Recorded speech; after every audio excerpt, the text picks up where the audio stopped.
All for One's Guide to a Peaceful Retirement, written by ScottishSunshine and read for you by Eleanor Elizabeth.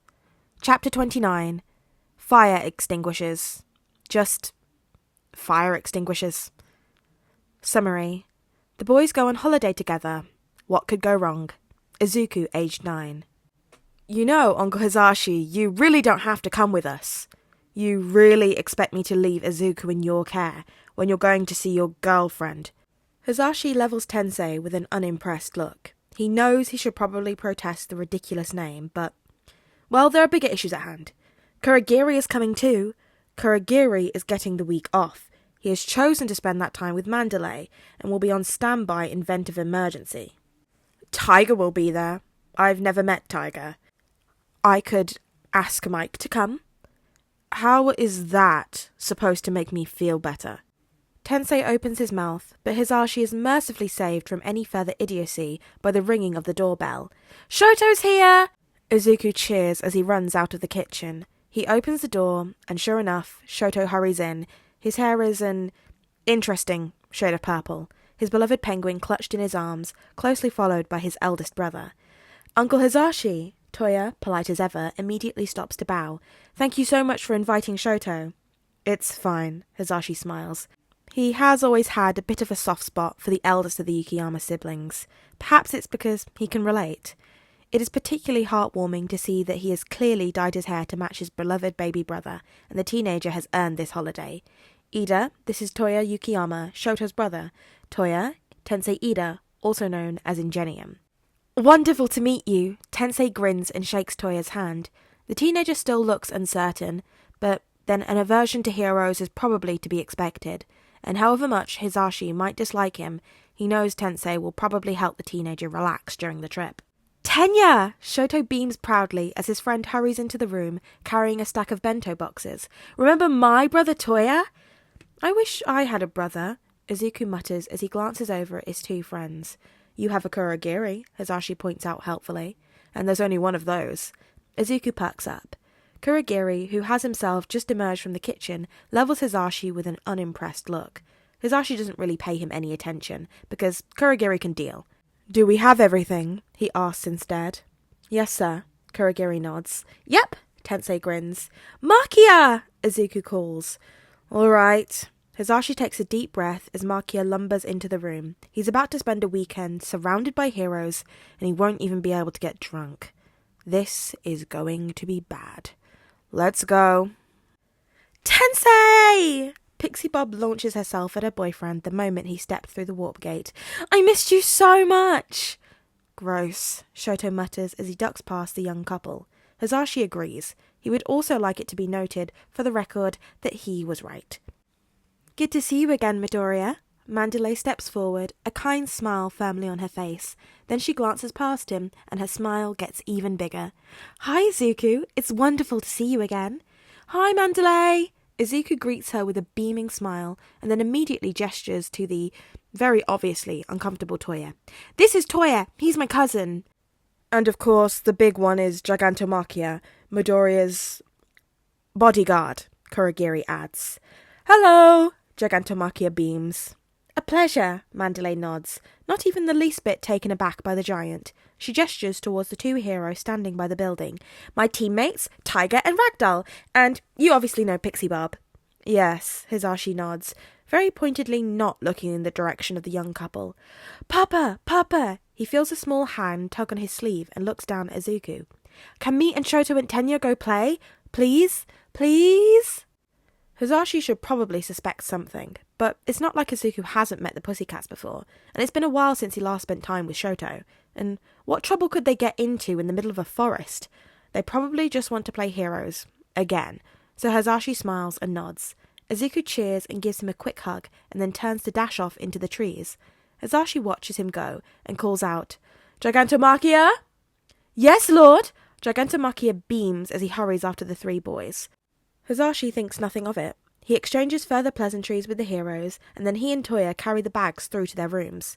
Kurogiri, along with their food, disappears off to the kitchen, Mandalay close behind. Hisashi does not want to know where Pixie Bob and Tensei have vanished off to. He considers everything and hurries back outside to ask Ragdoll a few questions about her quirk. because he might as well take advantage of his temporary freedom.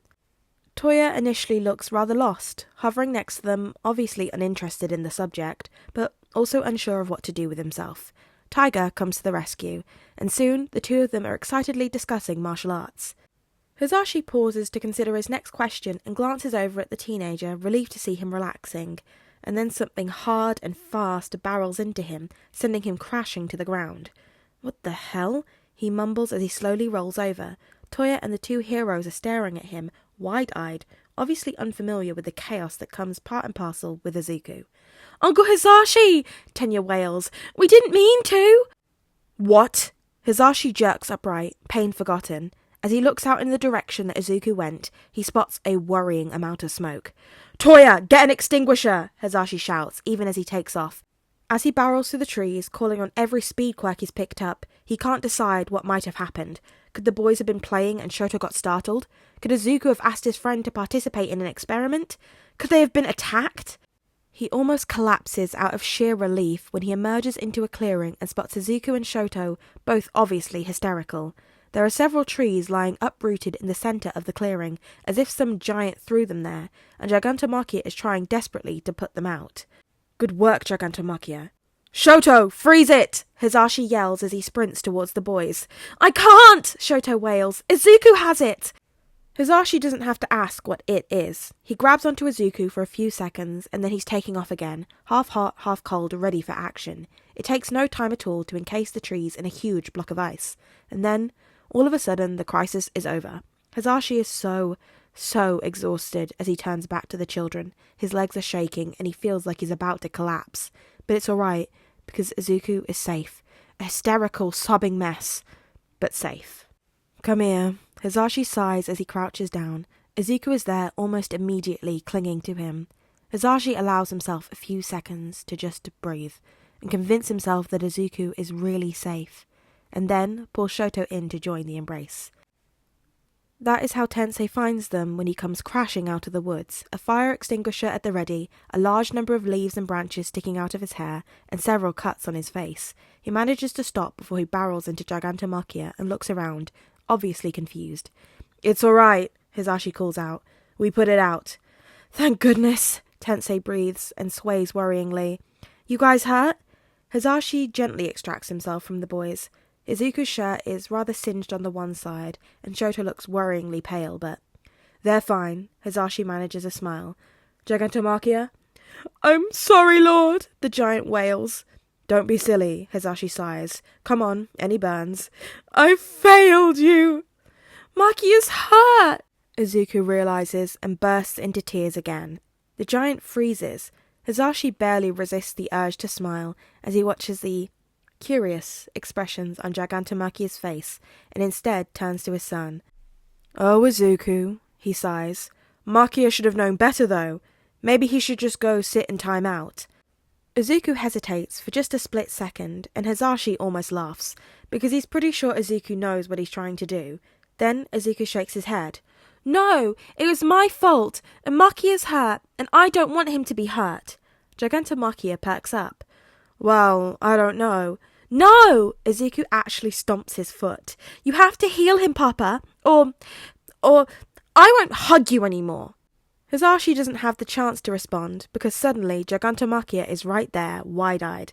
Hisashi chuckles as he easily heals the burns on the giant's hands, and then turns back to Tensei. "Did you just use your son for blackmail?" "Of course not," Hisashi huffs, amused. Because it was an important lesson in manipulation, in which Izuku performed admirably, and might even be treated to something small as a reward, unless he can't think of a good excuse for nearly giving Hisashi a heart attack. Their odd little procession sets back off in silence, Tensei in the lead, and Hisashi takes the opportunity to slip half hot, half cold back into Shoto. The boy stumbles and glances back at him, and Hisashi raises a finger to his lips. Shoto smiles and nods. Hisashi almost laughs out of sheer relief. He knows the boys are aware of Izuku's true quirk, but aware and accepting are two very different things. If Shoto is willing to lend Izuku his quirk, because he's fairly certain Izuku would never steal a quirk, especially from a friend, that it feels like an occasion. It feels like the boys have accepted him, scary quirk and all, and Hisashi has been meaning to start teaching Izuku more about All for One on this trip.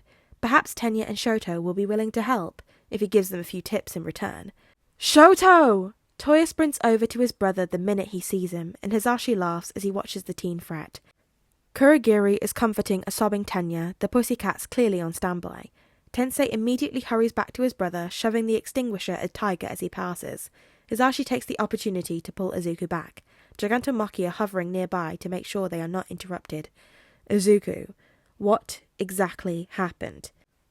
Izuku shifts anxiously, avoiding eye contact, and Hisashi sighs at such a clear admission of guilt. Izuku, quirks can be dangerous, he explains as he crouches down.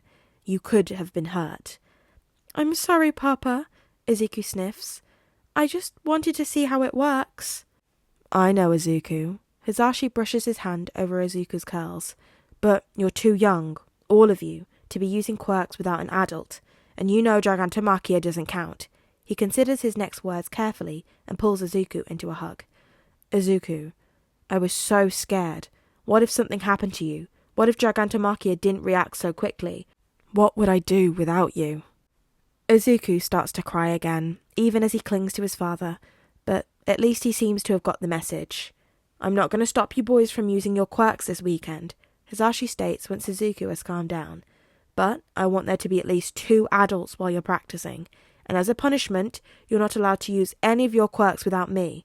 Understood? Yes, Papa, Izuku nods. Are you going to take them?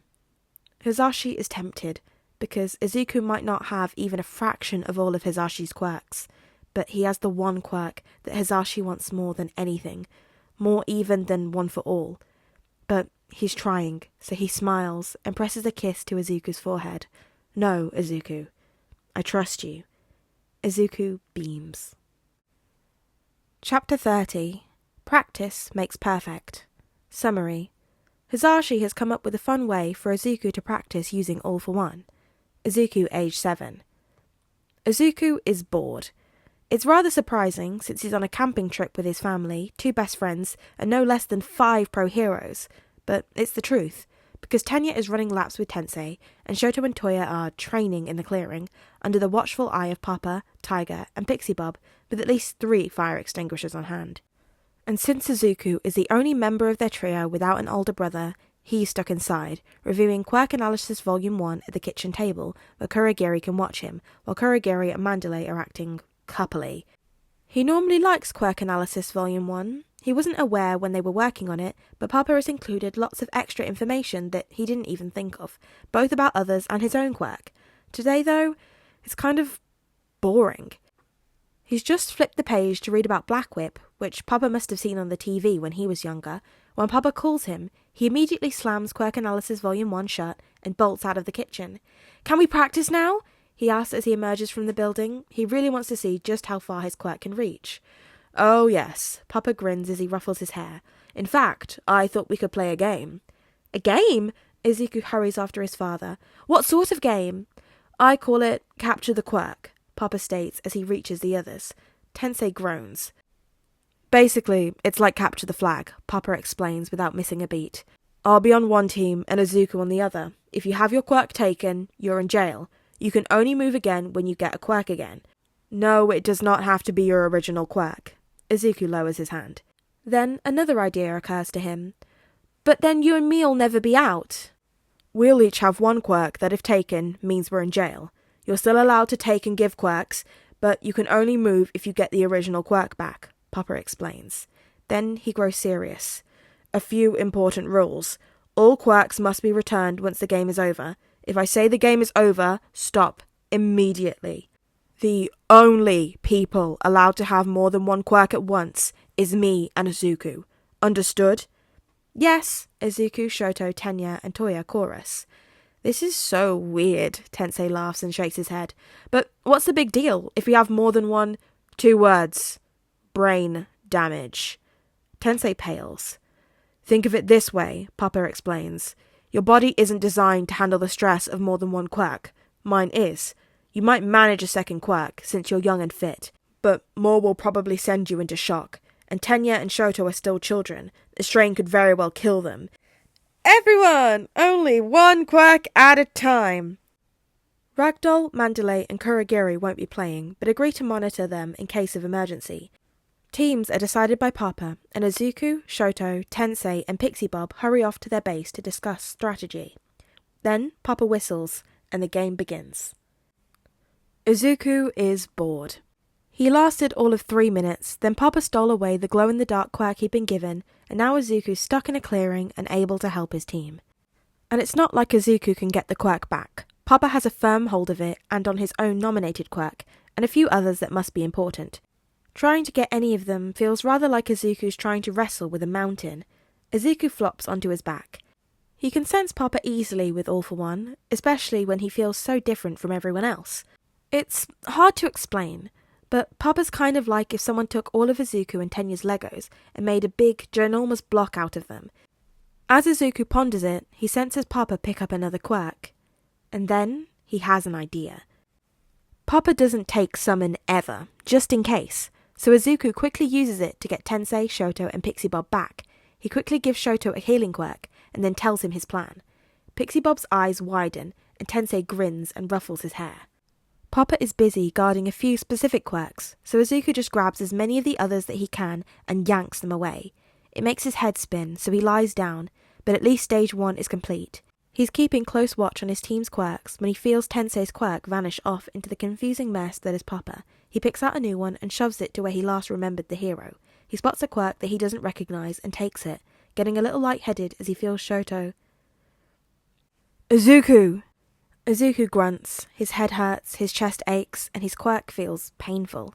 He never knew before that quirks could hurt, and makes a mental note to write it down in Quirk Analysis Volume 1. Izuku, can you hear me? No, Izuku croaks, partly because it's an easier word, and partly because he just knows that Papa is worried sick, and he wants to make him feel better. There's a huff of laughter, and Izuku quirks up his lips in a smile. Then his cheeks protest, and he winces. All right, careful. Papa helps him sit up, and slowly Izuku opens his eyes. He spots his friends hovering by the doorway, and sends them what he hopes is a reassuring smile. Guess we now know you've got a few limitations. Oh! Izuku perks up, because he needs to update his notes, and then he realises something else. Oh, I can use All for One at a distance, but I'm not sure how far. Really? Papa gasps, and then he seems to think of something. What about when you took those 24 quirks? 24?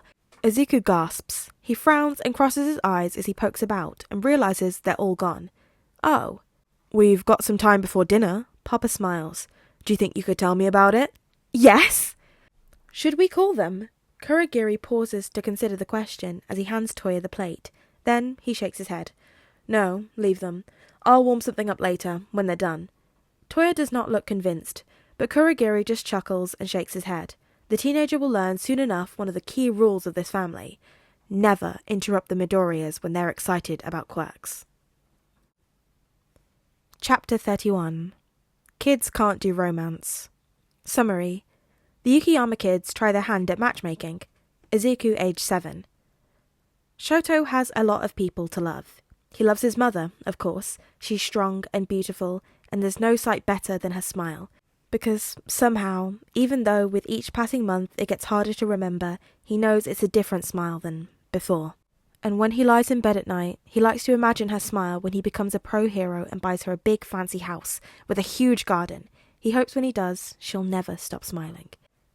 He loves Fuyumi because even if she is a girl and doesn't play with him as much, she always helps him with his homework. And every few weeks, she'll arrive home with a box of hair dye and they'll spend the evening applying it to Shoto's hair. And Mother will shake her head in disapproval, but they can see the smile on her lips. Loving Natsuo is awkward. It's not hard because they're family, and although it's difficult for Shoto to describe, there's a bond there of having been through things together. Things they may never speak of, but are always present. Sometimes, Shoto will catch Natsuo with a look on his eye that he can't identify. Natsuo never acknowledges him on those days, and Mama is always sad then. Toya is easy to love. Toya is so full of life, trying to make people laugh, always willing to play with Shoto. Friday is Shoto's favourite day, because as soon as Toya gets home from school, they hunker down in front of the television and watch the weekly Hero Review, and then the Heroes Forum, and sometimes new and noteworthy, and, well, Shoto tends to be asleep by then, and they both wake up on Saturday morning tucked into the couch. Shoto would probably be jealous of Izuku, except that it's impossible when the other boy is always so willing to include him. Whenever he realises Shoto hasn't done something, Izuku doesn't tease him. Instead, he immediately starts planning it, whether it be getting ice cream or going to a summer festival. Loving Auntie Inko is strange, because Shoto's never met her, and yet she's so present in all of their lives. Whenever he's feeling alone or unsure, he reminds himself that she's probably right there trying to give him a hug. Because he knows she isn't technically his aunt, but Uncle Hisashi is quite clear that she would love them all. And then there's Uncle Hisashi. He's scary, like Father, because he saved them from Father and he must be crazy powerful. But he's also not like Father. He seems so grumpy, but never seems to get angry at Izuku. In fact, even when something is obviously bothering him or he's busy, he still makes time for Izuku, is still willing to watch Shoto on super short notice. And sometimes, when Izuku and Tenya are running on ahead, Shoto will slow down and look over his shoulder at where Mama and Uncle Hisashi are watching them. And in those moments, he'll imagine Uncle Hisashi isn't his uncle. Right! Fuyumi claps her hands, obviously trying to call her brothers to order. Shoto doesn't think it's very effective.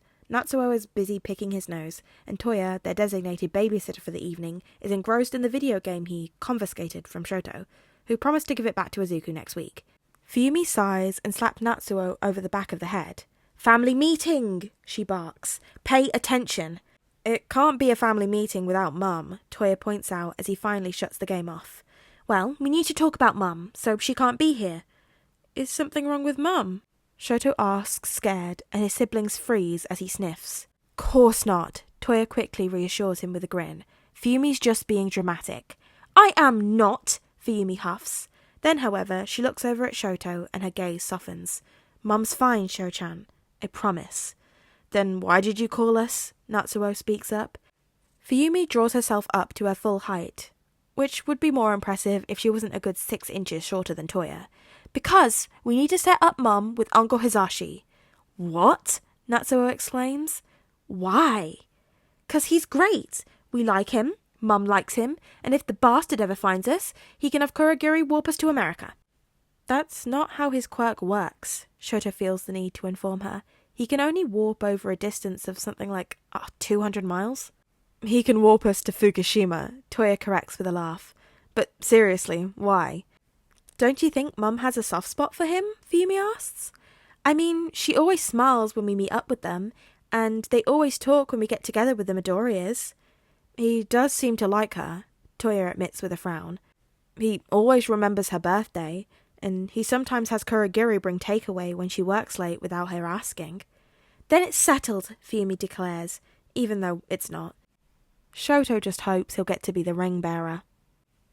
Of course, Izuku is quickly recruited. He seems pretty keen on the idea of being Shoto's brother, especially since he's the only one out of their trio without siblings. And because Shoto never really spends time with only one of his friends, Tenya has to be informed as well. Soon they realise none of them have any experience with romance, and since they need an adult who might know about it, they turn to Tensei, who laughs for a good 3 minutes and then agrees. At some point, they realise Kurogiri has drifted into their circle of co-conspirators, and after much humming and hawing, he admits he's hoping to pick up a few pointers. They would ask Makia to join their ranks, but according to Izuku, the giant is terrible at keeping secrets.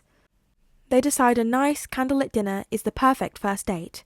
Fuyumi has been learning to cook after all, and they can simply get everything ready, invite Uncle Hisashi and Izuku over, and then hide in one of the bedrooms. Unfortunately, they forgot about the smoke detectors, so when Toya lights up his arm, because why keep matches in the home when 2 residents have fire-based quirks, they have maybe 3 seconds before the alarm starts blaring. They quickly agree that the best course of action is to claim that Shoto got startled and accidentally set fire to a cushion. Toya singes it on the way out of the apartment. Mother just sighs, and once the fire brigade has cleared the building, calls Kurogiri to pick up some takeaway. Undaunted, they settle on a trip to the cinema as Plan B. They can go see the new All Might movie with Izuku, and the adults can go to the cafe and wait for them, or go see the romantic comedy Mother has been looking forward to. This time, Uncle Hisashi thwarts them, without even knowing. When Kurogiri arrives with Izuku, because apparently Uncle Hisashi had to work, they decide he might as well take some time off. When they suggest this to the warper, however, he almost has a panic attack at the idea that he leave the boy with the Yukiyama kids unsupervised. They end up buying him a large green tea and missing all of the ads because they need to talk him through breathing exercises. Once they do go in, Izuku has to hold his hand through the whole screening. The less said about Plan C, the better. Long story short, the four of them had to hide in a handicapped toilet for an hour till Shoto creeps out in search of a phone signal. Love is, apparently, a lot harder than it looks. How about a picnic? Toya suggests. That's a coupley thing to do, right? It's February, Natsuo points out as he snags another biscuit from the plate. And there's 2 feet of snow everywhere. How about that exhibition on early heroes? Izuku suggests with a beaming smile, and everyone groans. The boy promptly shuts his notebook and crosses his arms with a pout. Cat cafe? Fuyumi suggests, slightly desperate. I mean, everyone likes cats, right? Mum's allergic, Shoto reminds her. Everyone sits in silence for a minute. Perhaps a simple coffee date would be best. Great idea, Uncle Hizashi, Tensei grins. Everyone freezes. Chapter 32. Sometimes the lesson doesn't quite stick. Summary. Oh look, Izuku has picked up another stray. At least this one isn't a hero. Yet. Izuku, age 7. Hizashi would like to think that Izuku is a smart child, that after making a mistake, he will learn from the experience and grow and avoid making it again. Hizashi is, apparently, very wrong. Do you remember what happened last time you picked up a stray? He asks, flipping on the kitchen light and levelling Izuku with an unimpressed stare. Izuku freezes with his hand in the cutlery drawer. Hizashi sighs and takes the opportunity presented by the better lighting to duck down and get a look at the small figure crouched underneath the table. And then he spots something about the unfamiliar child that has him stiffening.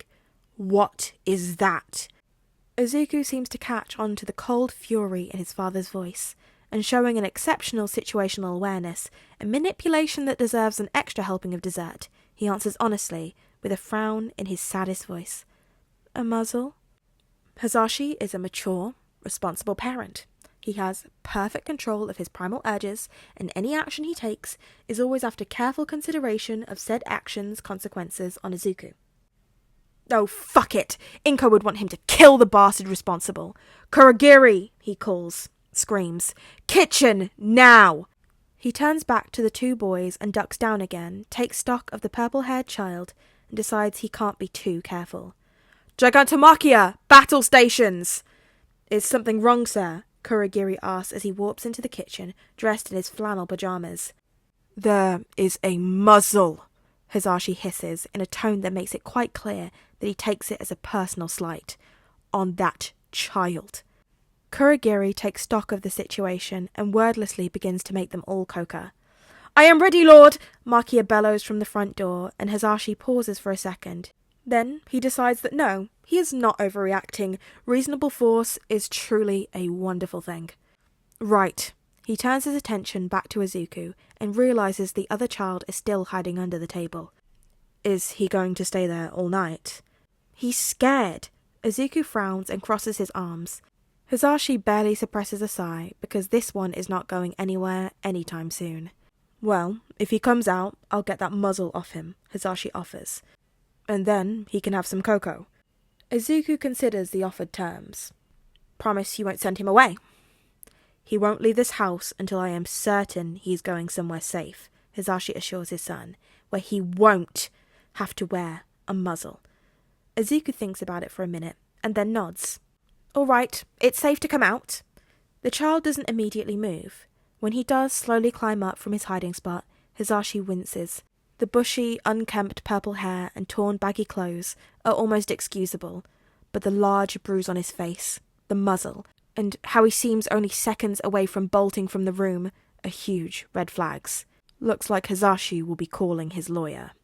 Right. Hizashi decides it's best not to approach the boy and simply hands Izuku the scissors. Does he have a name? Dunno, Izuku shrugs. What's your name? Hitoshi, the child admits, his voice hoarse from misuse. He winces as he moves his jaw, and Hizashi wonders if Ray would mind watching the two while he pops out and murders someone. He probably should not. He's been trying to cut back on the not strictly legal activities now that there's increased scrutiny. Right. Hisashi sighs as he considers the next course of action. He'll have to call his lawyer and Tsukashi. They'll need to file a police report. After all, they might as well do it with someone that will be on their side. Then an idea occurs to him. Does Hitoshi have a favourite hero? Oh, yeah! Izuku seems to pick up on his train of thought and smiles at his new friend, pet, something. Mine's All Might. Who's yours?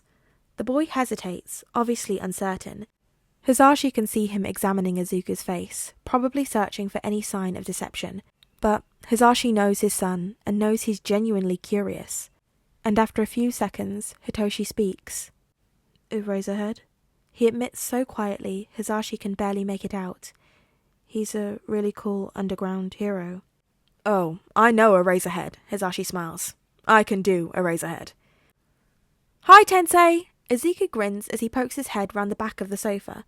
Hitoshi doesn't know who Tensei is. Frankly, he doesn't care. The weird fog guy gave them a plate of chocolate biscuits, and Hitoshi wants to make the most of this weird situation. Izuku is great, but he seems convinced his father won't send Hitoshi back, and Hitoshi knows that's ridiculous, because adults can't be trusted. He'll be going back. He always ends up going back. He crams another 2 biscuits into his mouth and almost moans because they're so good. Hitoshi! Izuku grabs his shoulder. Eraserhead's here. What? Hitoshi hesitantly stands up and peers over the back of the sofa. Did you pick up another stray? Eraserhead groans. It really is Eraserhead. Hitoshi is torn between maintaining eye contact with his idol and looking over at Izuku, because apparently Izuku is amazing. There's no other explanation for why Hitoshi's idol is standing right there. Well, slouching right there, in black baggy clothes, next to a young, handsome guy that's probably Tensei. He was wearing a muzzle. Izuku informs the 2 men in the same sad tone he used on his father. Hitoshi still doesn't know why that piece of information was so effective, but maybe Izuku had some kind of manipulation quirk too? What the fuck? Eraserhead exclaims, and probably Tensei looks equally horrified. Don't swear! Izuku's dad calls from the kitchen. Sorry, Uncle Hisashi, probably Tensei shouts back. I'm not your uncle. Hitoshi's frown deepens, because he just can't understand why everyone seems so upset about the muzzle. He's worn it. Well, he's fuzzy about when he first started wearing it. Probably around the time he got his quirk, his common sense points out. But it's been a constant in his life. Even when they moved him into a new foster home, a new school, the muzzle came too. He doesn't even have to wear it all the time, only when he's been really bad. Hey, probably Tensei grins. You're safe now. No one will hurt you here with us. We are heroes after all. Tensei's a hero. He's called Ingenium, Izuku informs Hitoshi. Then he turns back to the 2 men. Eraserhead's Hitoshi's favourite hero. Awesome. Definitely Tensei laughs. I was wondering why Uncle Hisashi wanted me to get him. I'm not. Eraserhead doesn't really seem to be paying attention to his friend because he's staring at Hitoshi with a frown. It's kind of unnerving, and Hitoshi is about to duck back behind the sofa when the hero groans and rubs at his eyes. Shit, he curses. He looks up again at Hitoshi, but suddenly he looks exhausted, like the weight of the world is wearing him down. You're that kid from before. Hey, what kid from before? Tensei asks, looking between the 2 of them. You know him, Eraser? I ran into him a few days ago, Eraserhead admits. Some kids were beating him up. I just walked him home and left him. It's alright. Hitoshi tries to comfort his favourite hero. He doesn't like this new, vulnerable Eraserhead. It's not like he didn't deserve the muzzle. I deserved it. I shouldn't have used my quirk. Even if it was only because one of the other boys had stolen his pencil case and he just wanted to get it back, illegal quirk usage was bad, and something villains do, and Hitoshi should have just stayed quiet. He didn't even like his pencil case, but he needed it for class. What's your quirk? Izuku asks. Hitoshi glances over at the boy. He likes Izuku. Izuku is nice and smart and helped him, but he also knows that when he tells him, Izuku won't smile at him anymore. Izuku will be scared and want him to go away, and he'll know why Hitoshi has to wear a muzzle. But Hitoshi also doesn't want to lie to Izuku. He glances down at the sofa because he doesn't want to see the rejection. He doesn't want to see the fear and disgust on Izuku's face, doesn't want to see the first blow. It's called brainwashing, he mumbles. If I say something and someone says something back, I can control them. There's a moment of silence, and Hitoshi squeezes his eyes shut as he waits for the inevitable horror. Oh my gosh, that is so cool! How long does it last? How many people can you control at once? How far can it reach? You can make them do things, right? What can you make them do? You should be a hero. You can make villains just walk into jail. Wait here, I'll get my notebook. Izuku dashes out from their hiding spot.